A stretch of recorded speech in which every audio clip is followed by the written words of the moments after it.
Hello and welcome to Pleasure Reading. I'm your host, Amelia Ruby, and this is a podcast about the pleasure of reading, where I share curated reading lists, author rankings, chats with my bookish friends, and more. If you too take pleasure in reading, I hope that you will subscribe and share this show with a friend. Cheers to your next best book. Hello and welcome to Pleasure Reading, a podcast about the pleasure of reading and the many, many forms that our bookish lives can take. I'm your host, Amelia Ruby. I am a podcaster, I'm a producer, and on this show, I am your fellow bookworm, lover of books. And today I am coming to you from that beautiful portal between Christmas and New Year's to share 2 end of year episodes. This is the first of those 2. And in this episode, I will be sharing reviews of all 150 books that I read this year. I restarted my reading journey in 2021 after going through a pretty deep period of burnout and distraction and not reading for pleasure because I was writing a dissertation. So I was reading a lot of stuff, but it was all very academic. My PhD's in philosophy, so extremely esoteric and in the weeds of it all. And during that time, I didn't find much energy to read anything else. And then when I finished my dissertation, I just didn't want to read at all. So in 2021, I tiptoed back into reading, read a few books my friends recommended, enjoyed a few romance and literary fiction novels. And then in 2022, I started tracking my reading. I read 63 books in 2022, really starting with A Court of Thorns and Roses. So that series brought me back into pleasure reading like it did for so many people. And it kind of really opened up this whole era of me reading romantasy and other romance books in 2022. In 2023, I read 85 books that began with the Throne of Glass series. So Sarah J. Maas really just bringing me back into pleasure reading for real. And that year I started exploring more thrillers, more horror, and still plenty of fantasy, romance, romantasy, and some literary fiction. I think I also read my first nonfiction book that I had read since completing my dissertation in 2023.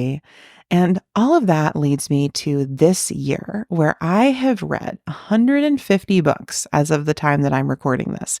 I've still got a couple in progress, so my actual total for the year will be even a little bit higher than this. But 2024 has really been a year that I prioritized reading. Now, when I say this number, I don't want to suggest that we should all be reading 150 books. I don't even want to suggest we should all be reading more. I think we all have to find the right amount of reading for ourselves, the amount that can bring us pleasure and enjoyment and fulfillment with our reading. And I'll be honest, 150 books was too many books for me. So you'll hear in the next episode that I am recording for our end of year episodes, I'm going to talk about my reading faves and flops of the year. And reading this many books was kind of a flop for me. But it is done. I have read all of these books, and I thought it would be fun now to record this episode sharing a quick review of each book. And my goal is for this to be spoiler free, but I will say if you are super strict about spoilers, I am not rechecking the synopses for all these books. So while I have every intention of not spoiling them, if a detail slips through, I apologize in advance. And if that's really going to bug you, you might just want to skip this episode. It may not be for you, and I respect that. That's totally fine. But for now, I think it's time to dive in to these reviews. So please join me in wrapping up the year where I have read more books than ever before with these reviews of all 150 books that I read in 2024. Okay, so we'll begin with the first book I read in 2024 and we'll end with the last book I read in 2024. So this order is purely chronological. There is no ranking of any kind. The first book I read in 2024 was Diket by Jenny Fran Davis. This was a haute femme, queer, sex dream, nightmare kind of novel. You get some couples that go away together. A lot of weird shit happens. There is a lot of tension and sweetness around gender roles and a lot of camp in this book. So it is not for everyone, but it was definitely for me. I really enjoyed it. The second book that I read in 2024 was Ripe by Sarah Rose Etter. This was about a woman in Silicon Valley who is trying to choose between her career and her personal life in some really specific ways. This book didn't totally work for me. I thought the structure was a little bit overwrought, but I did think it portrayed the tension of Silicon Valley, San Francisco life very well, and the way that the main character really kind of deadened herself to survive her tech job, thus opening up a sort of emotional void, which gets a little literal if you read the book. So it might interest you if those are themes you like to read about. Up next, we have Night Bitch by Rachel Yoder. This is a book about a woman who gives up her career to become a stay-at-home mom and then turns into a bitch, the dog kind. I really enjoyed this book. I thought it was really creative. It really dug into a lot of the feelings that the main character and narrator was experiencing, and it ended in a place I didn't totally expect. I can't wait to see the movie with Amy Adams, and I definitely recommend this for all of our feminist readers out there. The fourth book I read in 2024 was On the Subject of Unmentionable Things by Julia Walton. This book was about a teenager who writes a sex advice column to try to answer her peers' questions honestly. It was smart and sweet and definitely a book that I wish I could have read as a very sex-curious teenager. Then I read A Novel Obsession by Caitlin Barash. This book was definitely for all of my anxiously attached Instagram stalking girlies out there. The narrator starts dating someone and going through their partner's ex's Instagram, which leads to them meeting in person, and it really unravels from there. It was definitely like pulpy thriller style, not like high lit style, but I really enjoyed it. My next read was Best Served Hot by Amanda Elliott. This is a fun rom-com about two restaurant critics who kind of are up against each other reviewing New York City restaurants. I loved all of the delicious food descriptions. I liked the tropes they brought in. Nothing groundbreaking, but definitely a really fun read. From there, I went a very different direction and read The Society for Soulless Girls by L.K. Stephen. This is a dark YA thriller that has a supernatural twist. You get a sort of grumpy sunshine dynamic from the two main characters and a clear dark academia sapphic setting. Not really going to give away any of the plot or what this book is kind of based on, but it definitely gets a little dark, and I was intrigued. I don't know that I'd read this book again, but I would read more from this author. After that, I read Belladonna and Foxglove by Adeline Grace. These are the first two books in a series where the teenage main character, Signa, has to go live with her last remaining relatives, the Hawthorns. And in the process, she meets death and everything unravels from there. This is definitely a romantasy, and I thought it was fun and kind of interesting, even if a little bit predictable. My next read of 2024 was one of my favorites of the year, and that was Tender is the Flesh by Agustina Bazterrica. This is a short horror novella that has been translated from Spanish. It is set in a dystopian, sort of post-apocalyptic world where a virus has made animal meat poisonous to humans. So humans start eating other humans. And our main character works at a slaughtering processing plant. And we follow him as he kind of confronts his grief around the loss of his wife and his father and the cognitive dissonance that he lives within at his job.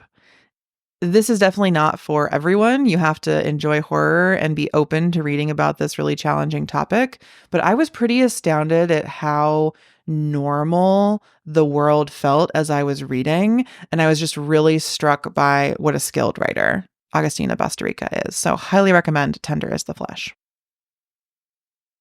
Up next, I read Rouge by Mona Awad.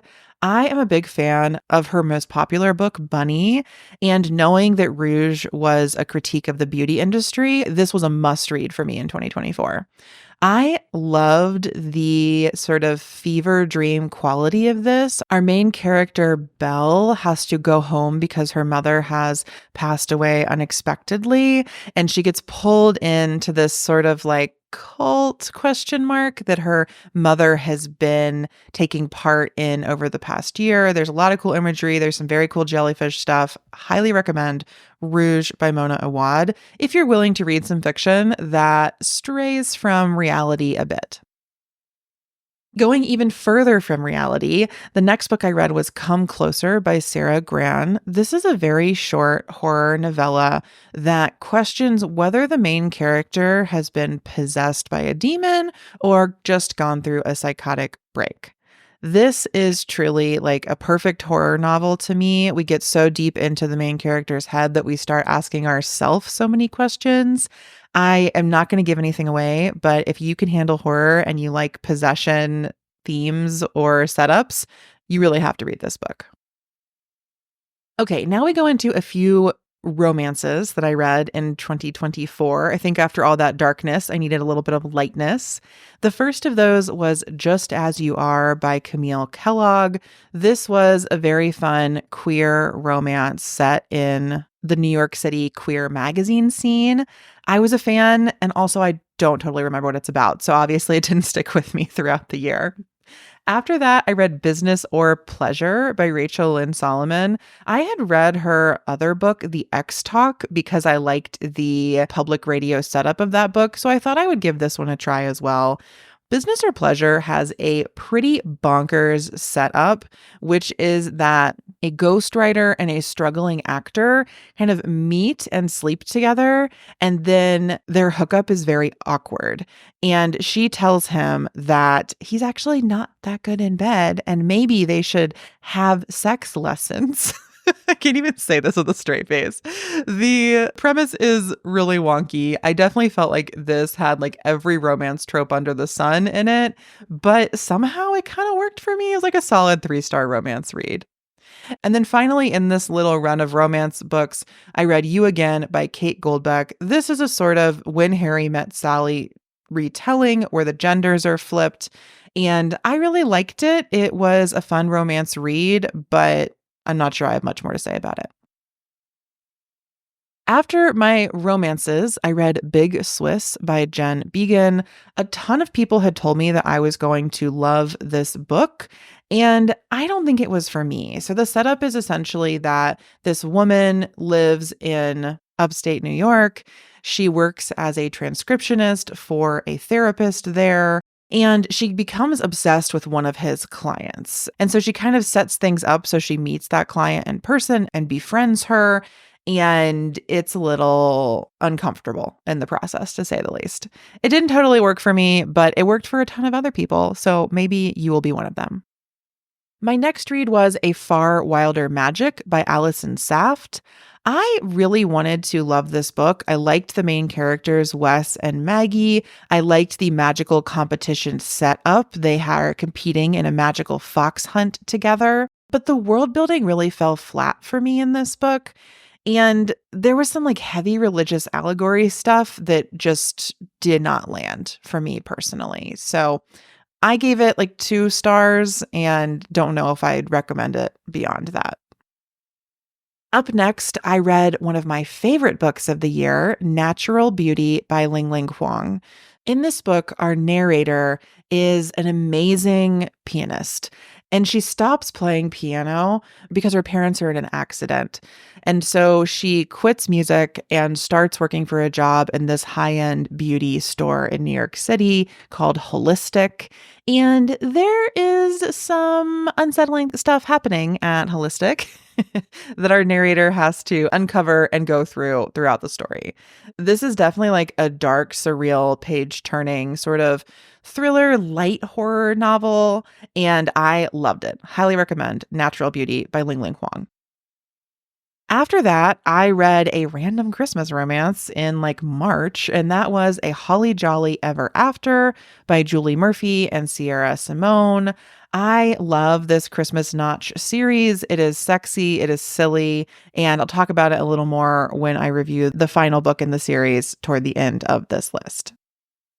My next read was a hiking memoir by a dear friend of mine, and that is What We Owe to Ourselves by Nicole Antoinette. In this book, Nicole hikes the Colorado Trail and takes us along for the journey and everything she underwent along the way. I love Nicole's books, cannot recommend them highly enough. I hope that you go get your own copy. Two romances up next. First, I read Love at First Spite by Anna E. Collins. This has a sort of funny setup where a couple is moving into a home together and then they break up, and the woman buys the lot next to their house and builds this sort of like monstrosity on it to mess up her ex's view. It's a little predictable. It's pretty silly. It was an okay romance kind of read. After that, I read Hello Stranger by Catherine Center. To not give away much of the plot here, this is a sort of face blindness romance where a woman cannot see and recognize these people, and she starts dating, and hijinks ensue. It was, again, another fun, light romance read. Not super memorable, but the setup is kind of clever.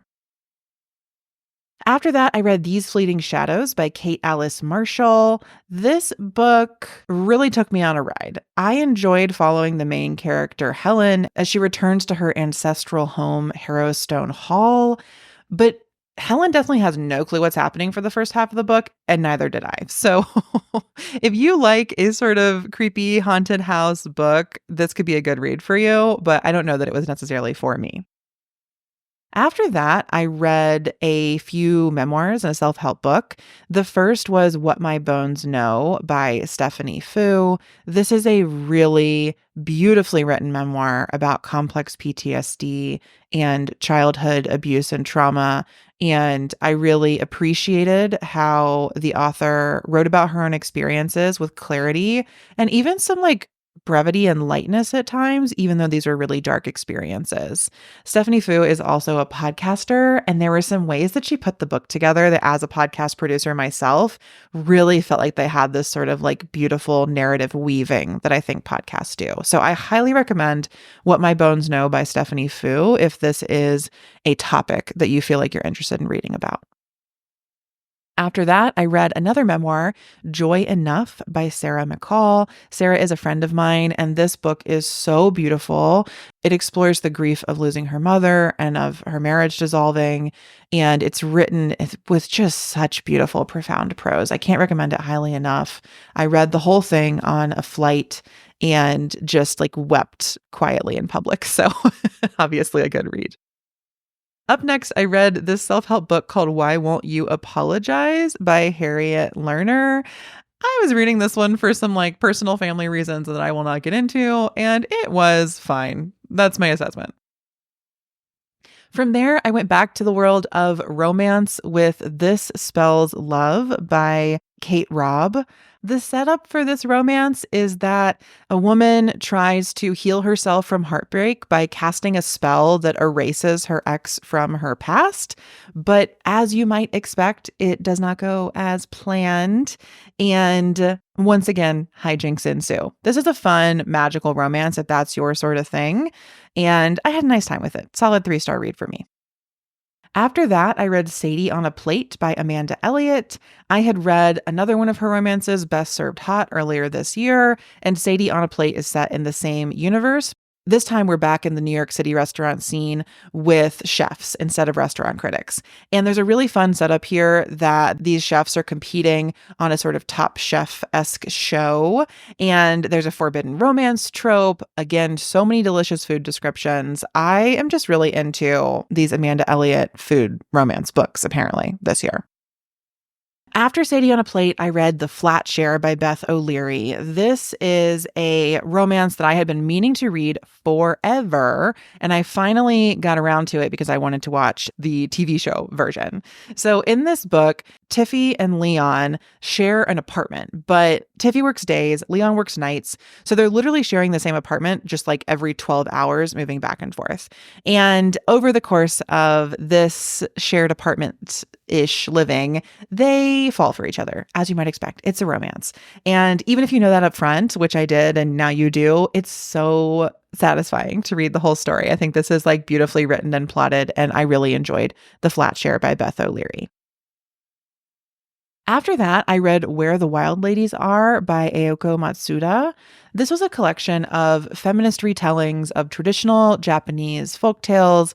It was full of fables and ghost stories and just a really, pleasant read. Some of the imagery has really stuck with me throughout the year, and I found myself watching a few horror films I really enjoy and thinking about this book and things that were brought up there. So that is Where the Wild Ladies Are by Aoko Matsuda.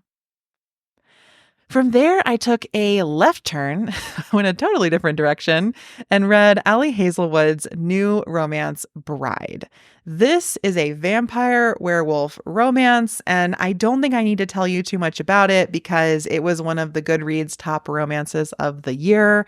It is a wild romp of a time and really brings in some of Ali Hazelwood's fanfic credentials. We have some Omegaverse stuff here. We have nodding. I didn't know what any of that was till I Googled it reading this book, but I had a great time with Bride by Ali Hazelwood. After that, I read The Couple Next Door by Sherry LaPena. This was a domestic thriller that I do not have that much to say about. There's a couple, they go next door to have dinner with some friends. They leave their baby at home, take the baby monitor with them, and the baby disappears. And we have to figure out what has happened to the baby. It was fine. That's my take on this thriller. Up next, I read The Wishing Game by Meg Schaefer. This book has such a great setup. This group of young adults gets invited to Clock Island, which is this place that their favorite childhood author lives, and they have to kind of go through this magical competition for a chance to read the first Clock Island book written in years. I love like a competition setup, but these characters just did not land for me, and the stakes were like never very clear. So I wanted to like this book so much. I just didn't in the end, but I know it is like widely loved. So if that sounds fun to you, you might enjoy The Wishing Game by Meg Schaefer. Up next, I read The Whispering Dark by Kelly Andrew. This is a sort of dark academia ghost story. The main character, Delaney, goes to Godboll University for their controversial New Age program. She has this ability to cross between worlds, and she meets this teaching assistant, Colton, who has a secret, and that all unravels and goes together by the end of the book. I enjoyed this, but I liked the other Kelly Andrew book I read this year better, so I will talk more about that one. After that, I read a rare nonfiction book for me, Witches, Midwives, and Nurses by Barbara Ehrenreich and Deirdre English. This talks about how the medical profession was sort of stolen from women, and now men get to be doctors and women are relegated to these lesser paid, lesser established positions, and the sort of political economic effects of that. It's a fantastic read, super short. Really appreciated this kind of refresher on patriarchal power in our society. Up next, I read In My Dreams, I Hold a Knife by Ashley Winstead. This was a sort of campus thriller. The setup is that these characters are coming back to Duquesne University for their 10-year reunion. There was a murder 10 years ago, and now they are going to resolve that. at this reunion. It was a really fun read. All the characters kind of suck, but I liked that. So if you like a campus murder mystery thriller kind of book, In My Dreams I Hold a Knife might be for you. After that, I read the Fable series by Adrienne Young. So this series begins with a sort of duology, Fable and Namesake. This is a fantasy series about pirates, about falling in love, about different powers of magical islands. I'm not really going to tell you the plot because I went in kind of blind and it was a blast, but I highly, highly, highly recommend the first two books, Fable and Namesake. And then there are some novellas, Drift and The Last Legacy, that I also read, and a follow-up book, Saint, that talks about the main character's father. So I really had a great time. This is one of my best periods of reading of the year, was reading through all of these books in the spring. After that, I read one of my only books of poetry for the year, Instructions for Traveling West by Joyce Sullivan. These poems are so beautiful. They're told from the perspective of a woman making her own way in the world, and I can't recommend them highly enough.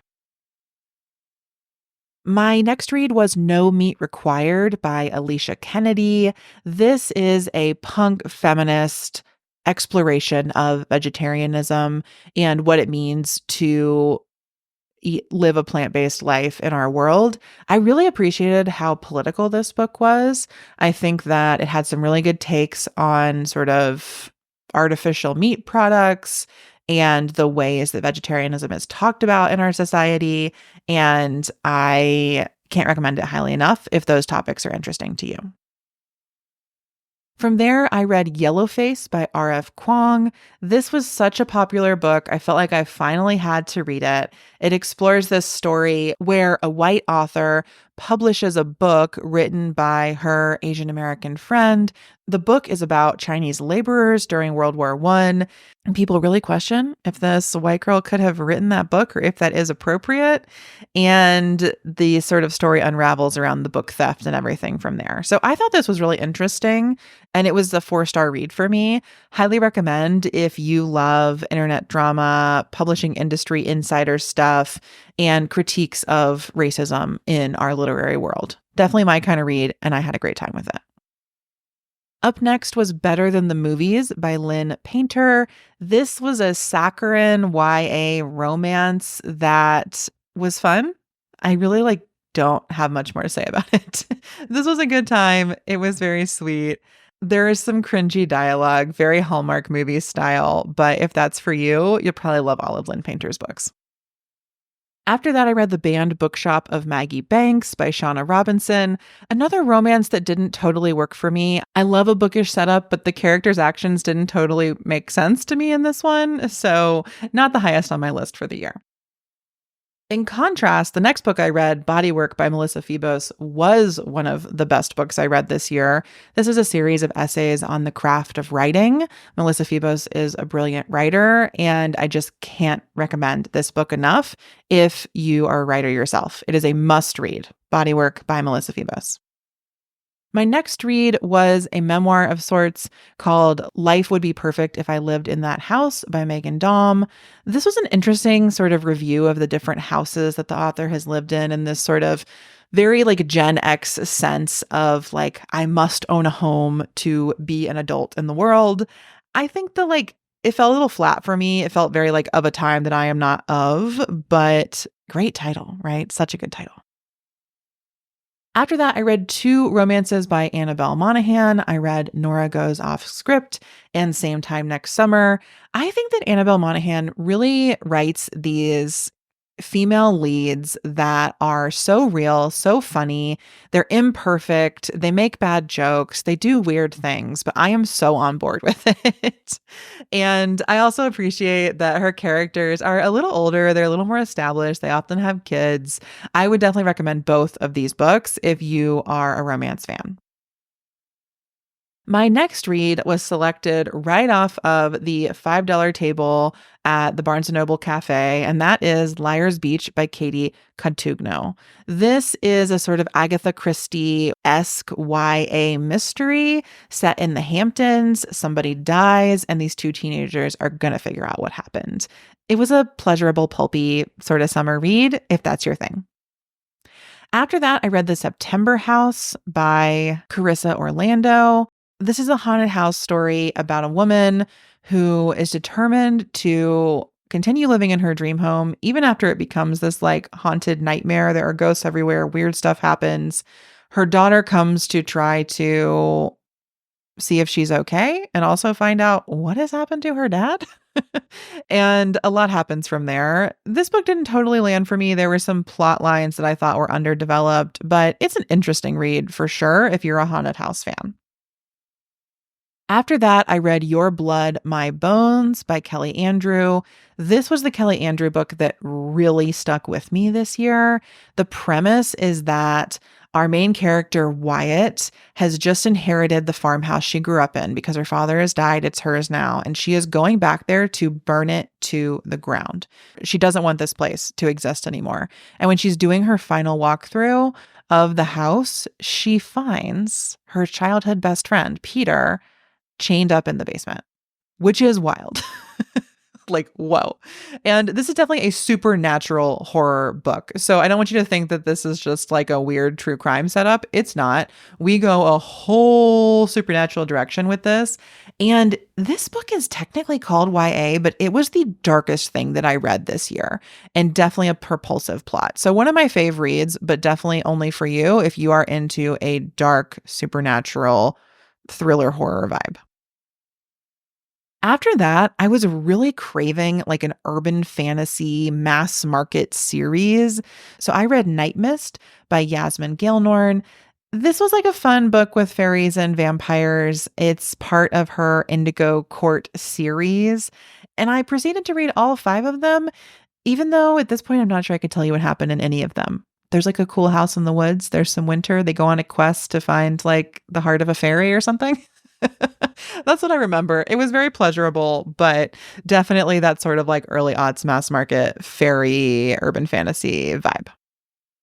While I was reading those, I was also reading Caliban and the Witch by Sylvia Federici. I took a really amazing course with Megan Leatherman this year where we read this book together and explored how capitalism was established in our society. It's a super powerful read. Highly recommend if you're interested in understanding the ways that this world has come to be and the many, many, many, many, many, many, many problems with capitalism.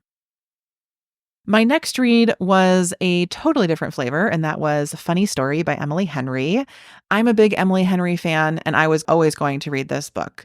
The setup is that the 2 main characters have recently been dumped because their exes decided to date each other. There's a little more nuance than that, but as a result, these 2 main characters move in together because one of them is out a place to live and needs somewhere to go. It's a fun setup. It's a funny story, and all Emily Henry reads are 5 stars for me, at least the first time around. So this fell into that. After I read Funny Story, I wanted to reread a little more Emily Henry. So I went back to Beach Read, which is one of my favorite books of hers. We have 2 authors who are in the same MFA program and are kind of rivals, end up in next door beach cottages as they're writing their next book. And they are grieving some different things in their lives and they fall for each other, as you might expect. My next 2 reads were by Katie Roberts. I read Hunt on Dark Waters and Blood on the Tide. I read these because I saw a description of a vampire selkie romance, and I was like, I have no idea how that's ever going to happen. And that was the second book in this series. So I went and read the first one so I could get to that one. This is a super fun, supernatural, sort of mythical world where all these different creatures exist and travel around these boats to different islands. And there is a sort of like revolutionary plot that moves the story forward. And I really liked it. If you like Katie Robert and you like smutty fantasy, this series could be great for you. Up next, I read Cleat Cute by Meryl Wilsner. This was recommended to me by my friend Rosie, and it did not disappoint. Probably the sexiest romance I have read this year, and it's about sports. I never read sports romance. So the premise here is basically that we have 2 soccer players, one who is brand new to a professional team, one who is established there, and they meet and things get really sexy pretty fast. There's more to the story, but you really only need to know that. And for me to give you my 5-star recommendation, go read this immediately if you like sapphic sports romance. Or honestly, even if you don't like sports romance, just read this book. I don't care about sports, but I loved Cleat Cute by Meryl Wilsner. After that, I read The Breakaway by Jennifer Weiner. I have noticed Jennifer Weiner's books around for so long, and maybe you say her name Weiner as I'm looking at it more, but I feel like her prose is like really well written. She kind of writes romance like it's literary fiction, and there were ways that worked for me and ways that it didn't in this book. The premise of which has something to do with these characters going on this bike trip and one of them falling for each other along the way. So that was The Breakaway by Jennifer Weiner. It was fine. That's my take. After that, I read Georgie All Along by Kate Claiborne. This was another sort of fun, forgettable romance for me. The main character of this one, Georgie, has to return home from LA during a sort of confusing time in her career, and she rediscovers this diary she'd written in high school with this sort of possible life she imagined for herself with her high school crush. And of course, that leads her back toward her high school crush in the present. So that is Georgie All Along by Kate Claiborne. 3-star romance for me. Okay, we are almost halfway through my reading for the year. Thanks for being along for the ride. My next book I read was Lock Every Door by Riley Sager. I decided that I wanted to read all of Riley Sager's books this year, and this was one of the ones I had missed in the past. So the premise of this book is that the main character, Jules, has just gotten a job apartment setting at one of Manhattan's most high-profile buildings, and there are a lot of weird rules, and some weird stuff happens. And this was like a 3-star read for me. I have other Riley Sager favorites, but I think this one is good for you if you're a fan of his work. Then I read another Annabelle Monaghan book, Summer Romance, which was her new release this year. I don't remember much of anything about it, except that I still love Annabelle Monaghan as a romance writer. So I think I just really like her tone and the way she writes romance more than I remember any of the particular plots of the books that she writes. So there's that. My next read was another fun romance called One Night on the Island by Josie Silver.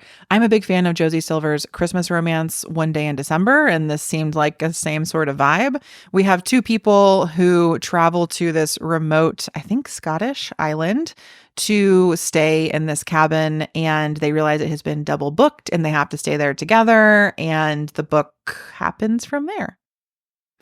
After that, I read The Friend Zone by Abby Jimenez. This is like her first really popular book, I think, and it did not work for me. It was just so hetero.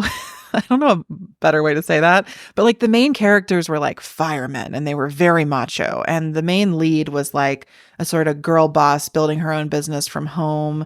There was a subplot around like her experiences of, I believe, like fibroids and PMDD that I thought was like honest, but also wasn't very interesting to me. So I don't know. People love this book, but it was not for me. Up next, I read 2 books by Rachel Hawkins. The first was The Villa, which I loved. I love thrillers where there's like a book within a book, and this book delivered. There's literally like a book within a book within a book. And the setup is sort of like these 2 writer friends go to this villa together. One of them is like very famous for her more like self-help writing, and the other I think does like cozy mystery writing.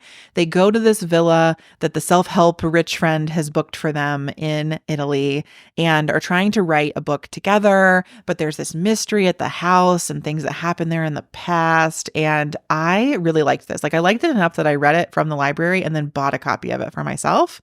And I'm not even sure why it landed so great for me, but that's The Villa by Rachel Hawkins. After that, I wanted to read another Rachel Hawkins thriller, so I read Reckless Girls, and this is more of like a deserted island thriller. I liked it, but I liked The Villa more, so I want you to go read that one. Or if you read both, compare and let me know what you think. My next read was The Summer Job by Lizzie Dent. In this book, our down on her luck main character poses as her best friend to go take a job as a sommelier at a very fancy resort in the Scottish Highlands. And there are some funny hijinks. There's some romance. It's a good time, 3-star romance kind of read for me. My next read was Say You'll Be Mine by Naina Kumar. This was a really nice love story with a fake fiance trope, and I would read more of her books. I thought it was really fun. After this, I read the Truly Devious series by Maureen Johnson. This is a YA detective thriller set at a school for incredibly smart teenagers. It was really fun. My friend Nicole recommended this to me, and I sprinted through the 5 books in this series. So I went in without knowing much, and I want to recommend that you do the same. It's a really great read, and I'm not even really a mystery reader, but I loved it. I will say, especially the first 3 books where we have this sort of mystery unfolding around the school. The others travel a little more, and I don't know if that was for me, but I really enjoyed this series as a whole. That's Truly Devious by Maureen Johnson. While I was reading those, I also listened to an audiobook, Burn the Place by Elena Reagan. This is a beautiful memoir about a chef in Chicago, and she kind of tells you the story of her upbringing and her coming out as queer and how this happened in both like her childhood and these Chicago kitchens. I did not have a chance to eat at her restaurant when it was in Chicago, but I loved the book and highly recommend it. My next read was The Daydreams by Laura Henkin. This is definitely giving like Daisy Jones, but make it Gossip Girl TV show vibes. It was like catnip for me and I ate it up. Highly recommend The Daydreams if you are into a sort of like pop culture reality show novel kind of vibe.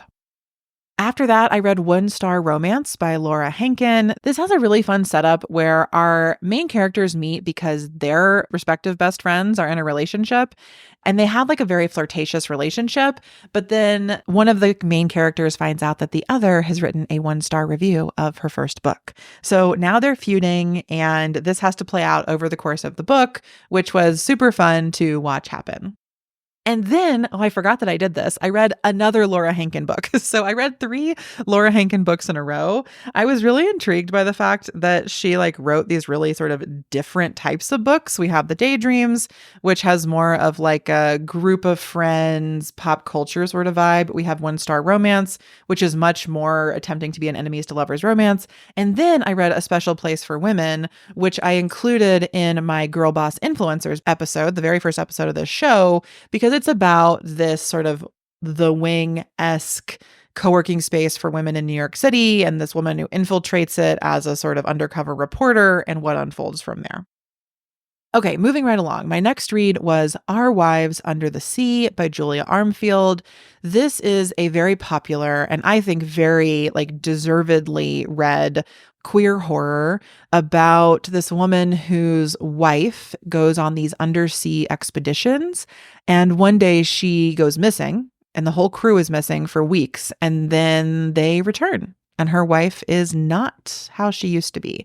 And so we get this sort of dual point of view of we're like back in the past seeing what was happening with the crew underwater. And then we're in the present in the wife's point of view, seeing like what she's experiencing with her wife who has returned changed. So this one's pretty short and it's a great read. Highly recommend Our Wives Under the Sea by Julia Armfield. Up next was another YA series recommended by my friend Nicole. I just read the first book, and that is called Scythe by Neil Schusterman. I really enjoyed this. I should go back and read the other ones now that I'm thinking about it. But the basic premise here is that humans have become so technologically advanced that they don't die, and scythes are required to kill certain people so that the population can stay steady and stable across Earth. And we have these 2 teenagers who have been sort of tapped to become scythe, and that is the setup of the story. I thought it was a great read, really fascinating, asked a lot of interesting questions, but just like kind of kept the plot moving, and I do recommend it. My next read was an incredibly like book talk popular book, A Study in Drowning by Ava Reed. The setup here is that this student has been selected sort of similar to, I think, The Wishing Game. Like she's been selected to go to her favorite author's home to like redesign his estate. And there's this really sort of like dark mystery effect here. People love this book, but it did not work for me, like not even a little bit. So that's really all I have to say about A Study in Drowning by Ava Reed. Next up, I read Becky Chambers' series, A Psalm for the Wild Built, or that's the first book in the series. And I also read A Prayer for the Crown Shy. I think it's the Monk Robot series these two books are in. These are beautiful speculative fiction set in a world where humans created robots who then gained sentience and agreed to leave human society and go live in the wilderness of Earth. And we have this sort of first ever encounter between a human and a robot since that had happened. And they go on this journey together. It's a really, really beautiful speculative fiction, dystopian book. And I highly recommend the Monk Robot series by Becky Chambers. Up next, I read Riley Sager's 2024 release, Middle of the Night. This one really falls like right in the middle for me among Riley Sager releases. The basic setup is that this man goes back to his childhood home where when he was young, his best friend went missing and never returned. So that's the setup for the book. And then the plot goes through like how the adults uncover what has happened. And it's sort of a thriller. I don't know if it was my favorite, but it was a solid read and I didn't guess the end at the beginning. So I think that's a success. My next read was my favorite romance of the whole year, and that was The Pairing by Casey McQuiston. I did not expect to love this based on the synopsis, but I could not get over how like fun and queer this was. The basic setup is that this couple is set to go on a European food and wine tour, but they break up on their way there and abandon the tour. And then because they had canceled, they can rebook anytime within the next, I think, like 5 years. And they both rebook for like the last possible tour they could take. And they end up on it together, even though they hadn't spoken since their breakup. So they go on this tour and they have these relationships with other people along the way. There's all of these amazing descriptions of the food and the wine and the meals.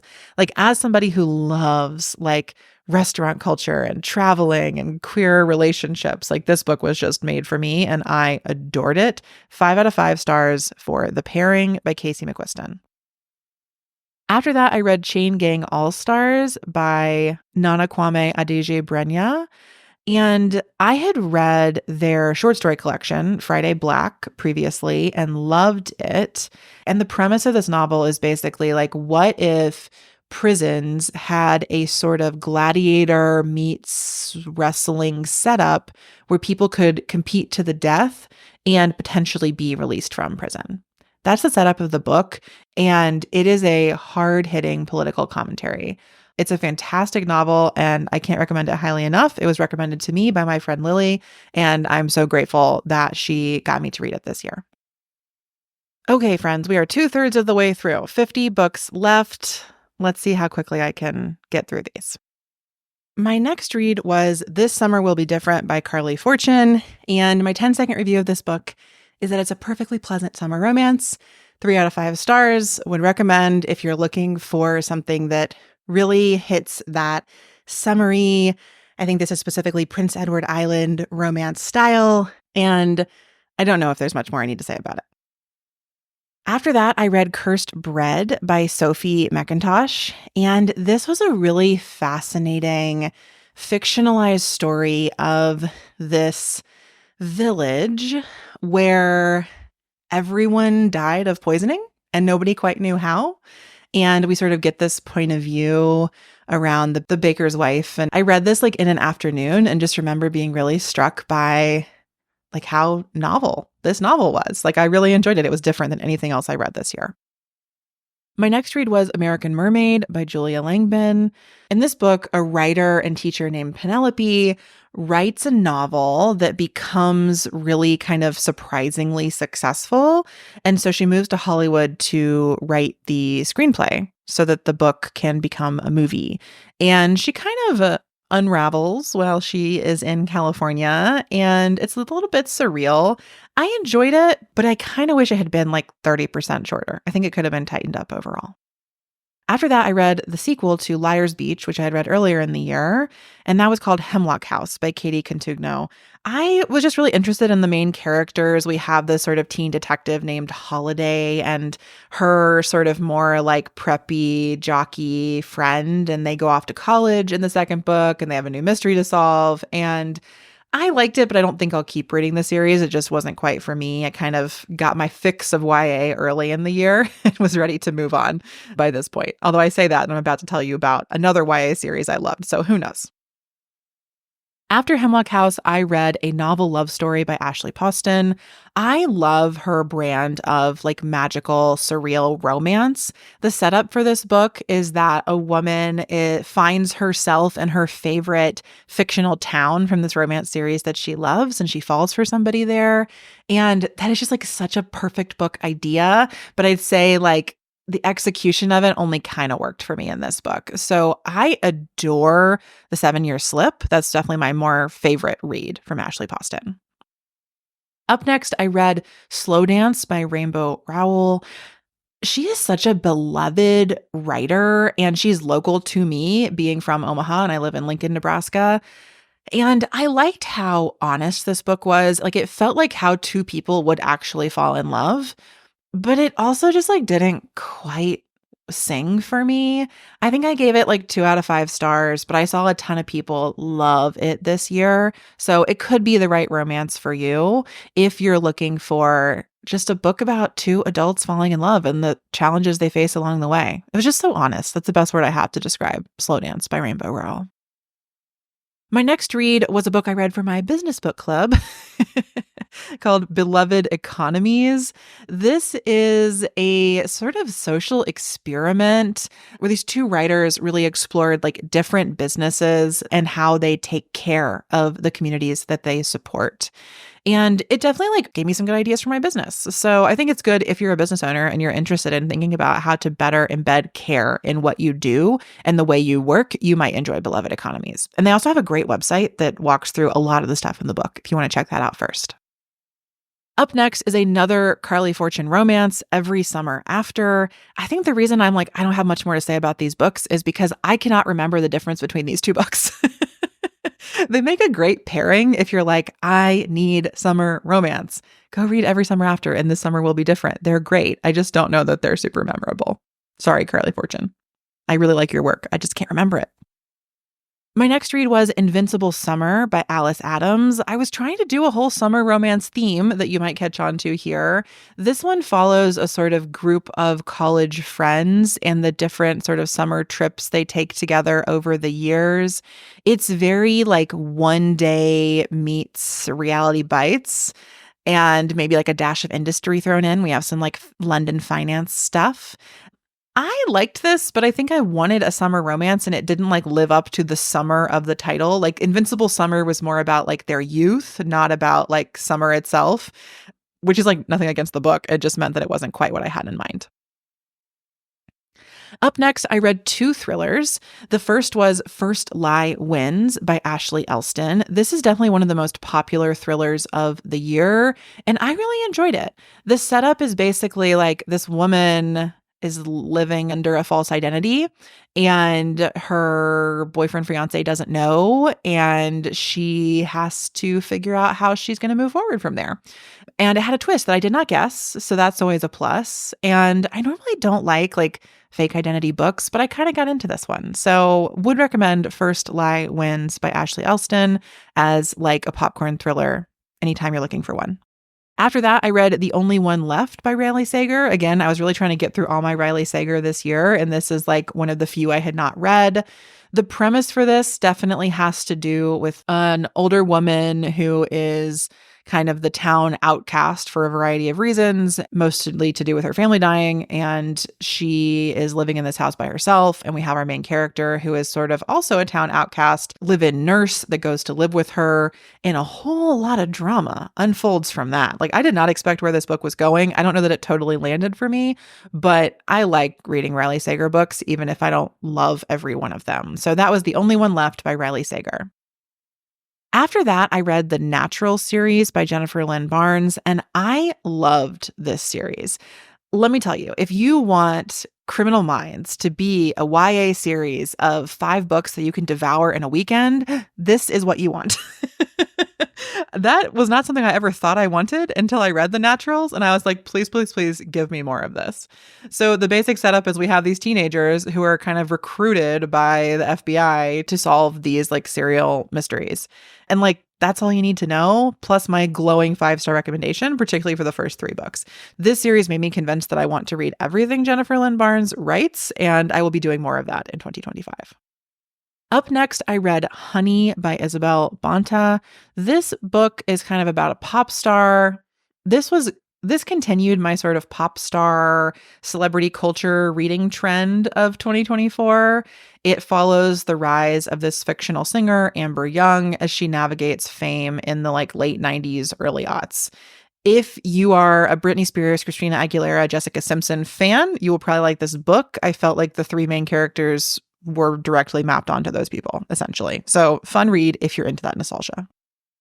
Next up, I read another romance by Lizzie Dent. This one was called The Sweetest Revenge. It felt pretty similar to The Summer Job, which I had also read. It's another fun romance that centers around people's work, and both of them have alcohol on the covers for some reason. I don't know why.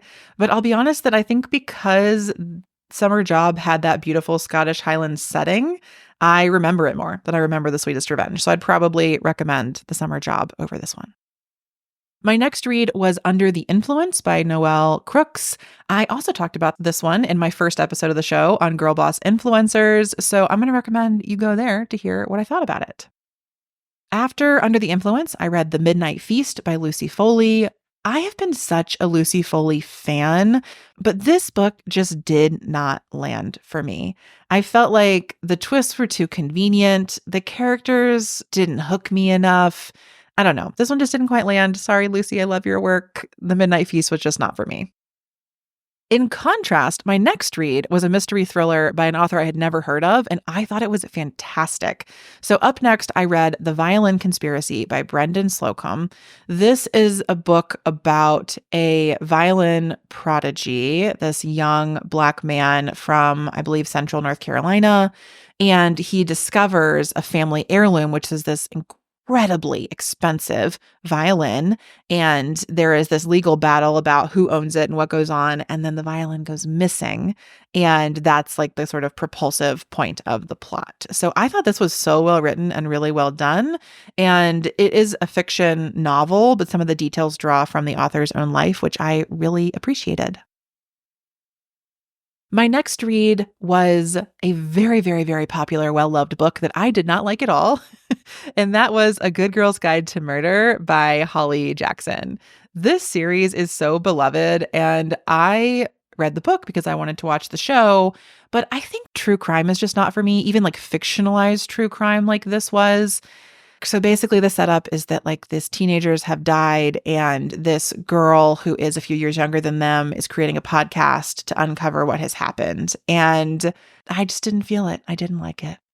I don't have any critique of the book. It just wasn't for me. So that's A Good Girl's Guide to Murder. Maybe it's for you. I didn't like the show either. So I really just think the story did not land with me. Has nothing to say about the author or anything else. My next read was Truly Madly Magically by Hazel Beck. This is a continuation of a series that I talk about in my magical series for Romantic Witches episode. So I will let you go listen to that to hear how I feel about it. Then I read There's No Way I'd Die First by Lisa Springer. This book is such a love letter to Black horror. It's a YA thriller where we have a group of teenagers who come together for a Halloween party, and it's meant to be the event of the year, the most Instagrammable event of the year even, but people start getting murdered, which is a problem. So I just found this a very fun Halloween time read, and I would definitely recommend There's No Way I'd Die First by Lisa Springer. Up next, I read I Hope This Finds You Well by Natalie Sue. I never thought I could enjoy a book about office culture. I don't even like the show The Office, but this was so fun watching our main character hate her job and then find herself with this really snarky voice along the way. And I mean, the setup of it is also great. She has been writing emails to people, and at the bottom of the emails in white ink, putting these snarky notes at the bottom, making the text white so people can't see them. And she gets found out, and everything unfolds from there. So highly recommend I Hope This Finds You Well by Natalie Sue.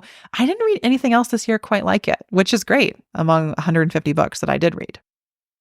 My next 2 reads were both Sally Rooney novels for my Sally Rooney ranked episode. I read her new book, Intermezzo, and then I went back and read Beautiful World, Where Are You? I am a Sally Rooney fan. I thought Intermezzo was her best work yet, and you can go listen to that episode to find out why. From Sally Rooney, I moved on to another really beautiful book by Rivers Solomon, and that is The Deep.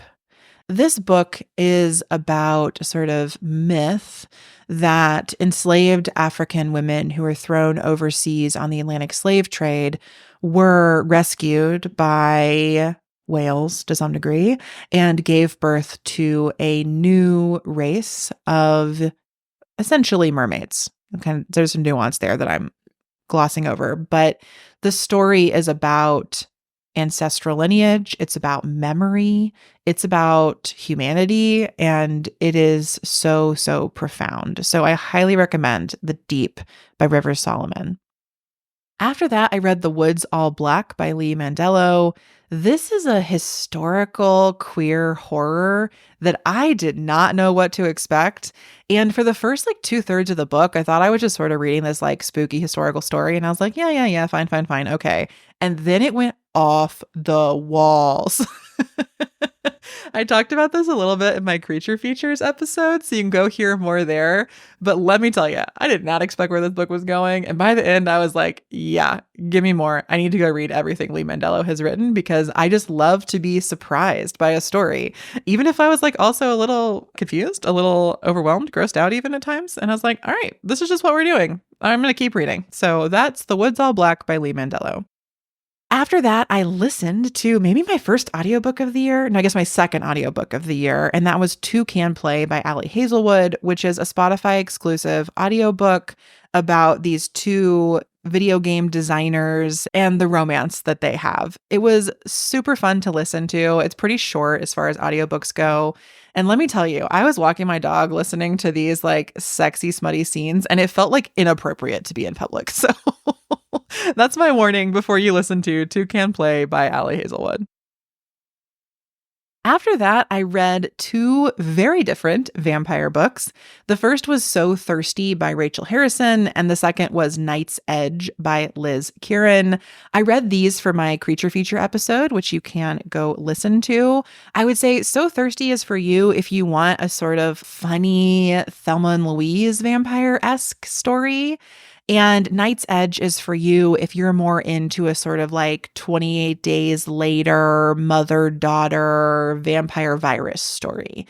I enjoy them both for different reasons, and you can hear about those in the Creature Feature episode.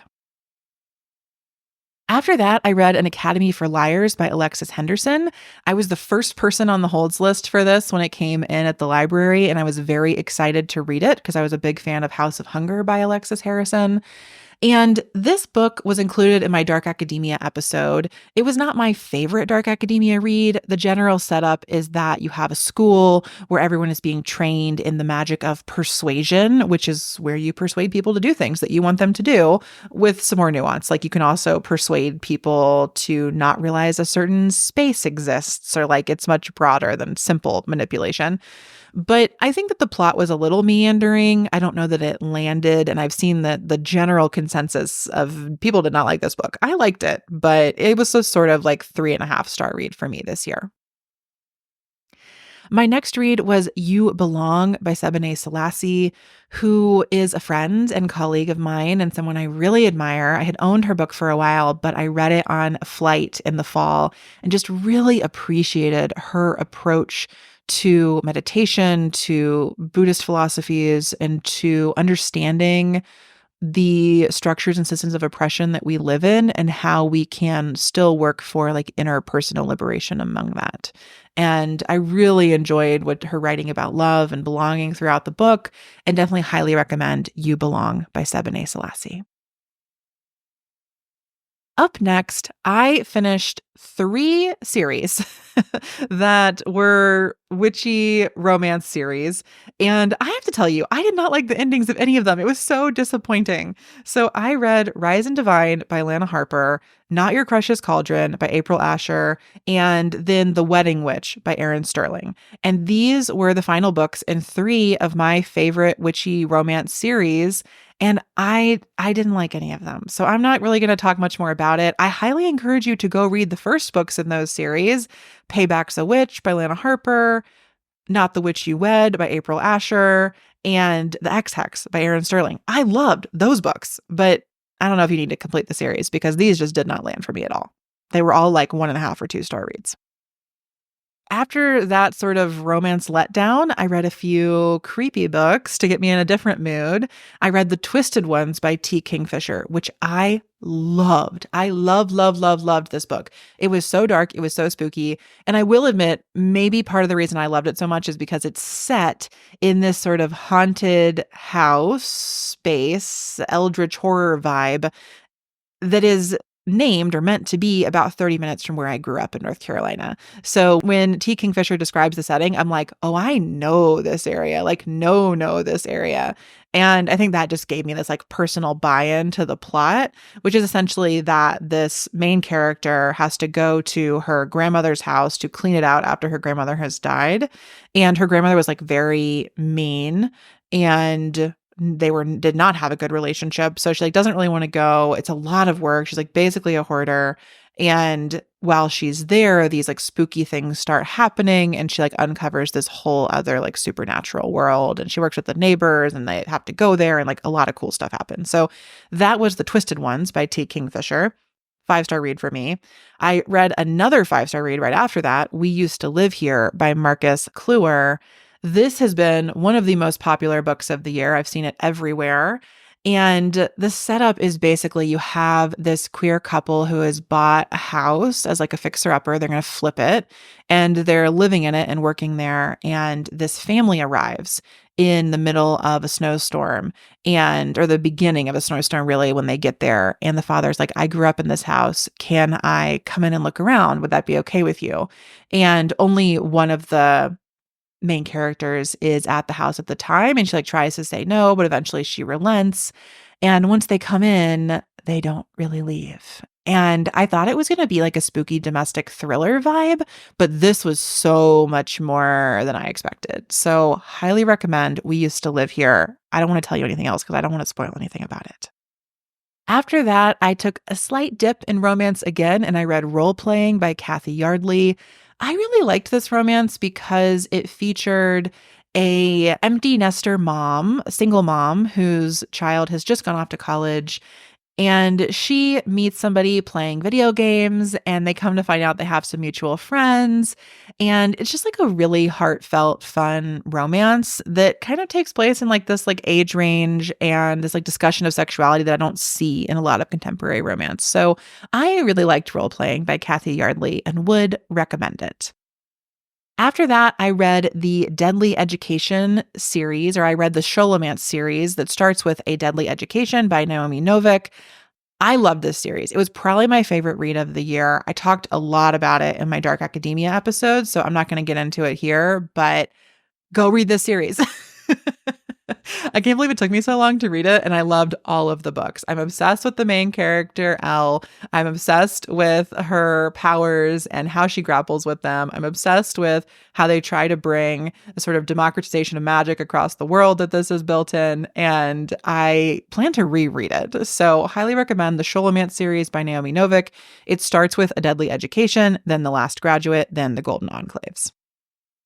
After that, I read Snowplace Like LA and A Jingle Bell Mingle and finished out the Christmas Notch series by Julie Murphy and Sierra Simone.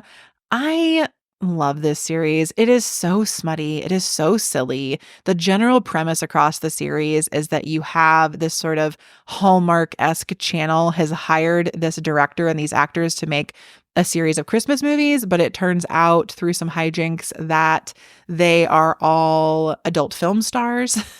And we have these different relationships that unfold in this Christmassy setting. There are 2 novellas. So Snowplace Like LA is actually a novella. And the novellas I really, really recommend. I listened to them on audiobook and they are much more like queer main characters and stories, and I really enjoyed them. So highly recommend the whole Christmas Notch series if you're looking for something fun to read over the holidays.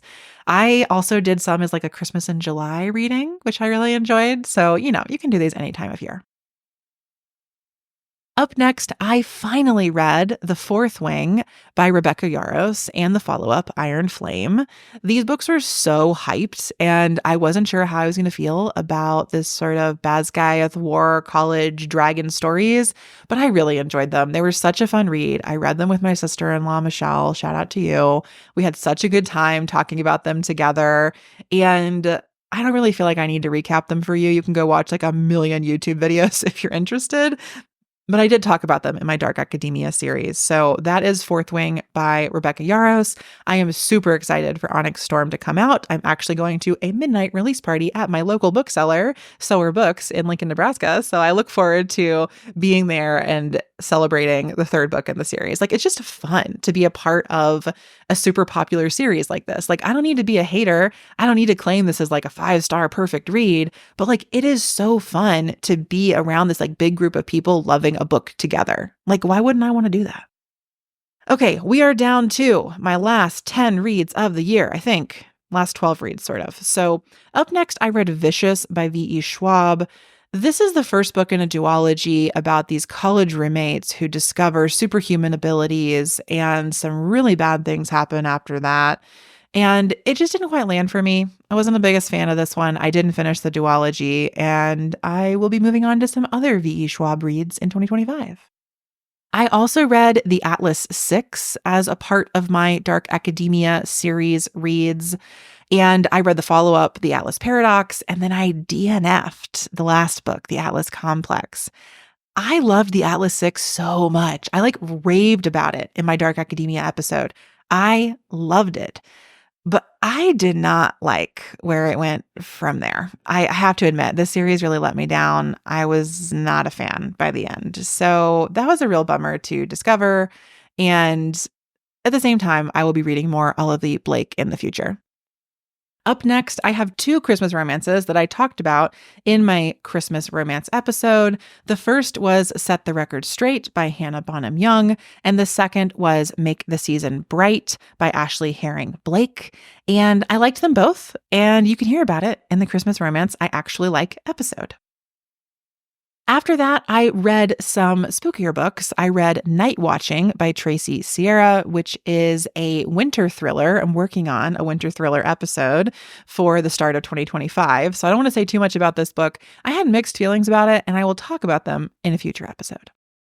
I also read Horror Movie by Paul Tremblay.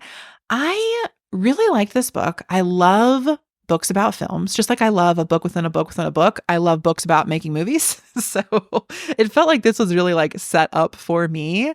And I was pretty on board until we got to the end. I don't know. It did not land the plane for me. I was pretty disappointed. And I hate when that happens. I hate when you're loving a book and then you don't like the ending. Like, what do you do with that? So I don't know. If you've read it or you do read it, I'd love to hear from you. What did you think of Horror Movie by Paul Tremblay? After that, I finally got off the holds list for the Magnolia Parks series from the library, and I read Magnolia Parks and Daisy Hates by Jessa Hastings. This is a series that was, I guess, all over Book Talk because then some of the booktubers I watched started talking about it. And it's basically being described as like Magnolia Parks, the first book, is basically like Chuck and Blair's story on Gossip Girl. And I think that that's a pretty correct comparison and one that I enjoyed. I liked the first book. I thought it was a fun romance if you're into a sort of like toxic vibe. Like if you were secretly a teenager who wanted like every boy you met to be in love with you and for everybody to be rich and hot all the time, you will probably like this book. I think there's a lot of like fantasy fulfillment for readers with this one. It was fine for me. I thought it was an okay read. I thought I'd keep going because people just keep talking about the series. So I read the second book, Daisy Hates. But that brings in more of like a mafia romance thing, which is really just not my style. I don't get into the violence of it. It's not appealing to me. And then I started reading the third book in the series, and it really turned me off. I did not like this book. It really brought in an SA plot line, and it brought in a sort of abortion plot line that I really did not like. I thought that they were poorly handled. They were not well explained or justified. There was no reason they needed to be in the books. They were just kind of dropped in, and I quit reading. I was like, nope, not for me. So that's my take on Jessa Hastings and the Magnolia Park series. And we're down to my last 3 books. So I just happened upon my next read while I was scrolling through Libby, and I really liked it. So that was Daughter of the Bone Forest by Jasmine Sky. I really liked the magic system in this book where you have people with different elemental magics, but it's not just like earth, wind, fire, water. It's like bone magic and glass magic. And you also have like witches and then familiars, people who can turn into different creatures with these different magics. I thought the shape shifting was really interesting. I liked the sort of relationship that builds between the two main characters, Rosie and Shaw, but I did feel like it was a bit underdeveloped.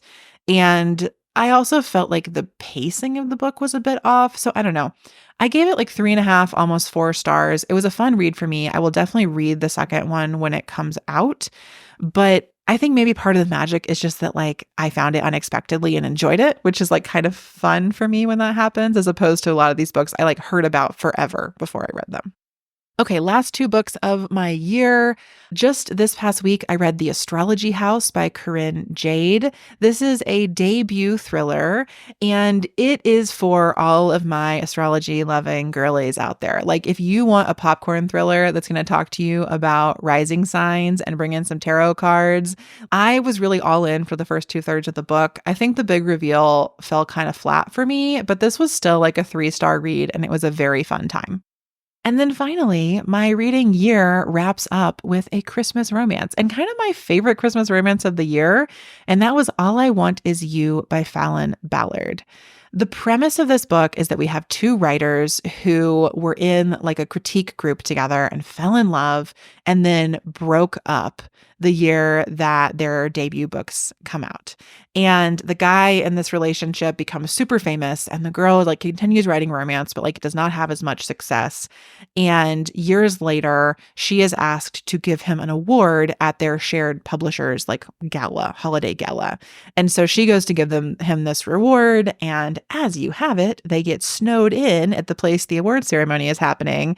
And this like rekindles their romance. It's a pretty quick read, but I love books about writers. We all have figured this out by now. And I love a holiday romance setup. And I just had a really nice time with this book. It was like a perfect note to end my reading year on. So thank you for joining me in my reviews of all 150 books that I read this year. And I look forward to another great reading year to come. Up next, I've got an episode about my reading faves and flops of 2024. I'm going to talk a bit more about a few of my favorite reads of the year and a lot about some of the different like reading things I tried that just did not work for me. And I'll share a bit more about what's coming up in 2025. Thank you so much for being here. Thank you so much for tuning in. If you happen to have one more spare moment for me, I would love if you could leave a 5-star rating and review for the podcast on Apple Podcasts or Spotify. And until next time, here's to your next best book.